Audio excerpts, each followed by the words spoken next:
Welcome to this new how-to. In this how-to we will gonna use ILS to land on runway 35 Lima of Denver Airport. As you can see here in the top left corner, we just got approval from air traffic control to use ILS for the runway 35 Lima, and the flight plan has already been set up to use the correct star route. I will show it in the VFR. So in the VFR you can see that the route has now been set. So this is the approach, and then at the end we will land at 35 Lima from Denver Airport. The other thing which I've already have done is I've set up the navigation. Zoom into that. And navigation can be set by going from the map view to the nav1 frequency and then typing in the number.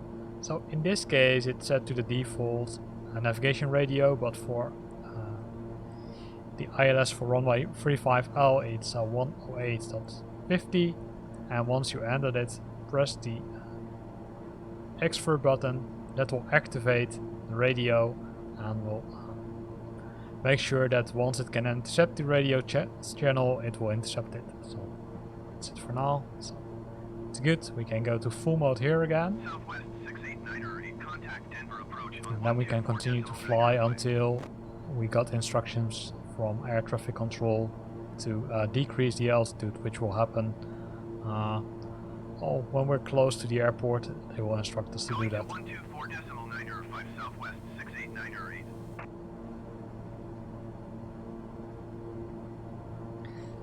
As you can see, the aircraft is currently set to use the autopilot, right? So we're flying at an altitude of 12,000 feet.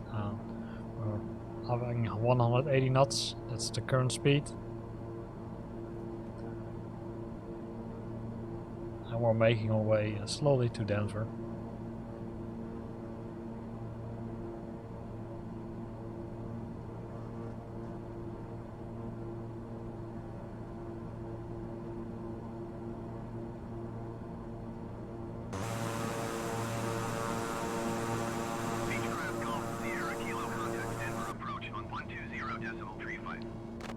So that's our signal to move to approach. 120.35 Beechcraft Golf Sierra Kilo.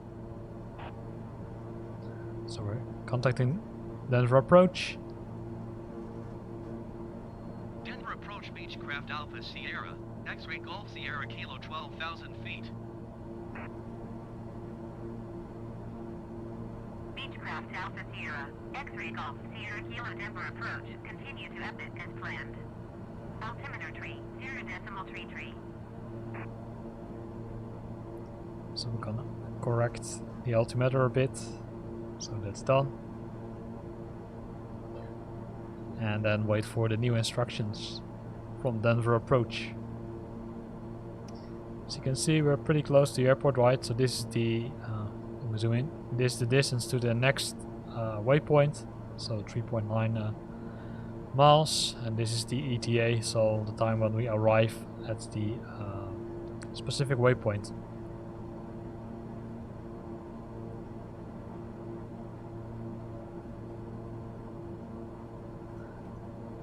Since we're flying on using the autopilot, also the navigation option is switched on, right? So the aircraft will make its way to the next waypoint. So it's just sit back and relax for us as the pilot, and if needed we can take control of the aircraft if something goes wrong, for example.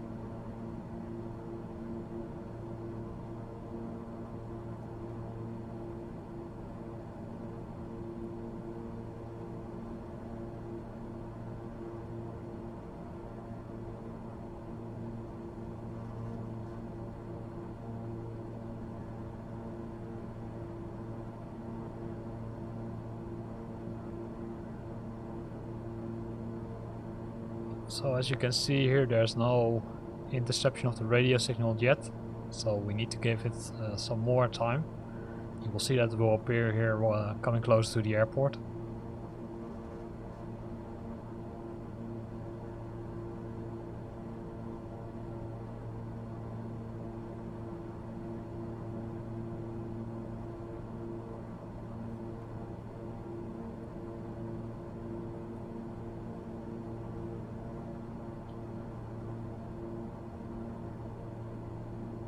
Beechcraft Golf Sierra Kilo descend and maintain 11,000 feet.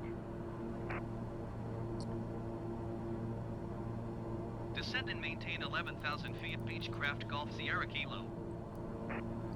So we've just been instructed to decrease altitude, so we're using the vertical speed mode to decrease the altitude.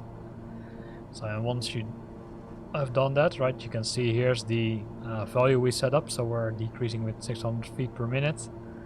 You'll see it here, up till we're reaching 11,000 feet.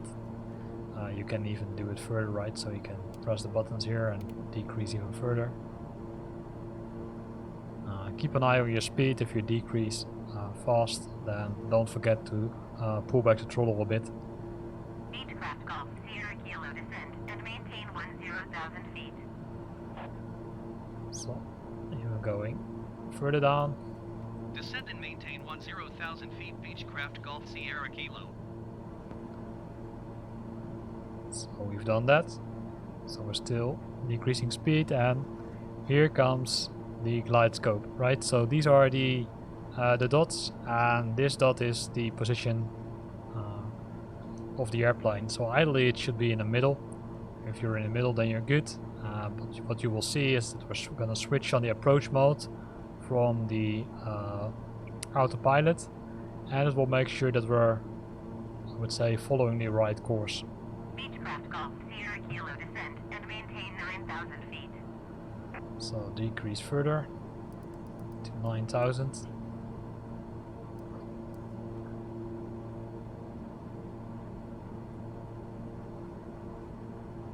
Descend and maintain 9,000 And feet, Beechcraft when you Golf keep an eye on Sierra this Kilo. one, you see that it's going slowly to the middle.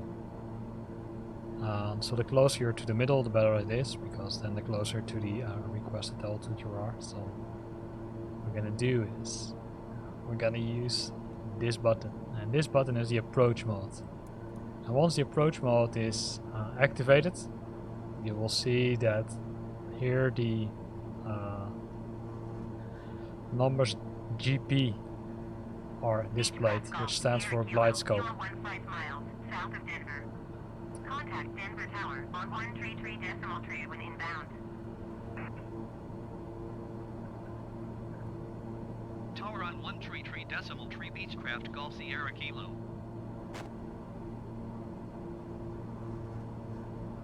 Denver Tower, Beechcraft Alpha Sierra, X-Ray Golf Sierra Kilo 14 miles south inbound ILS runway 35 left approach. Beechcraft Alpha Sierra, X-Ray Golf Sierra Kilo Denver Tower. Cleared ILS runway 35 left approach.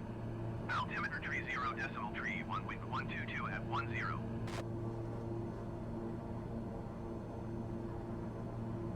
Cleared ILS runway 35 left approach, Beechcraft Golf Sierra Kilo.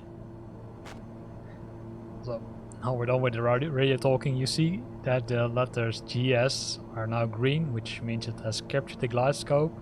And another thing you observe is that it says log 1 instead of the GPS. So it will use the localizer, which is a radio beacon of belonging to the ILS, to make sure that it's following the glide scope. And the other thing you can see if you look very closely is that this one, so the green circle, goes more to the center. So if it's, I would say, shooting too far, too high, to the top ones, then you should increase throttling a bit to ensure that that it goes back to the middle, because that's the only thing the aircraft doesn't do. It doesn't automatically increase throttling or decrease throttling during this process. It only makes sure that you're following the glide scope.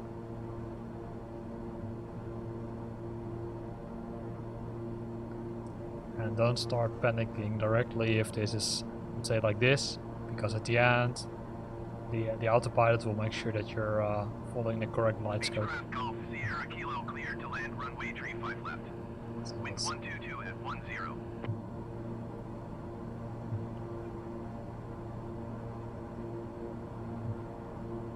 Cleared to land runway 35 left, Beechcraft Golf Sierra Kilo. Let's drop speed a bit, or increase speed a bit. Drop the landing gear, and also drop the flaps.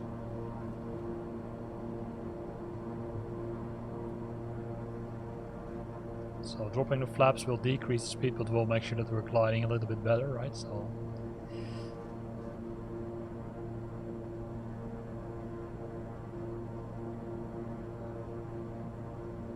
as you can see from here, gears are already dropped, and you can see that the flaps, which are shown here, have already dropped to a good position. And then it's a matter of, let's say, letting the autopilot do its work.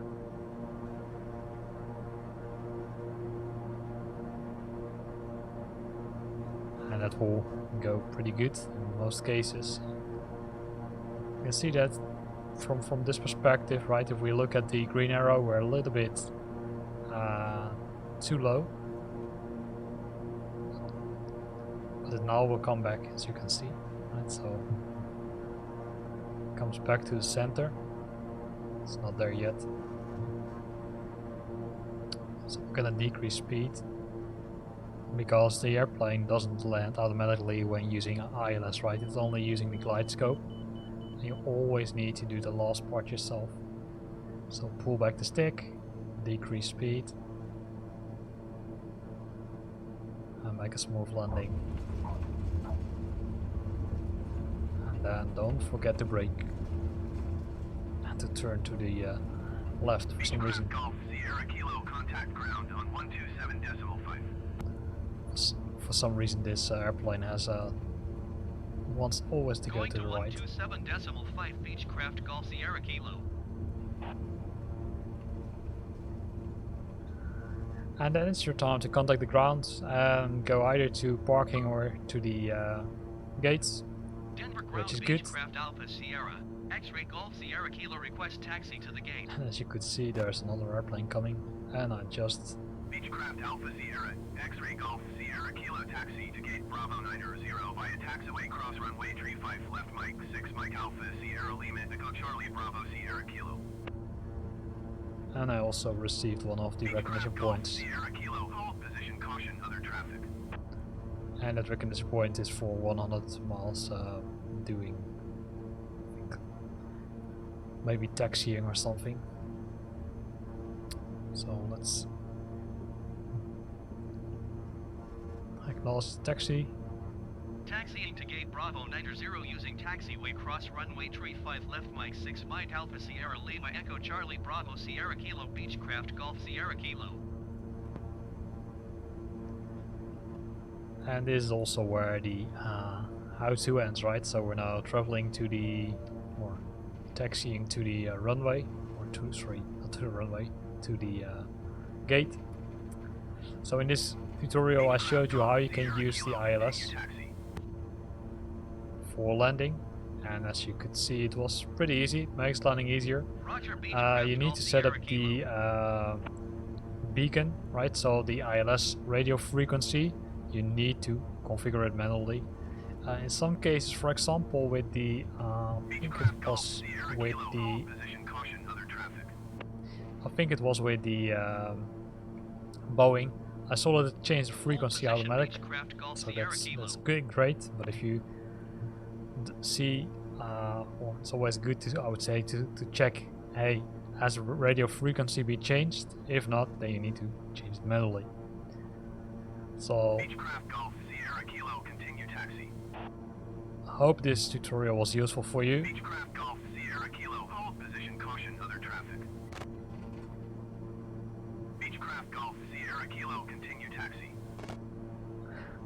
So again, I hope this tutorial was nice for you.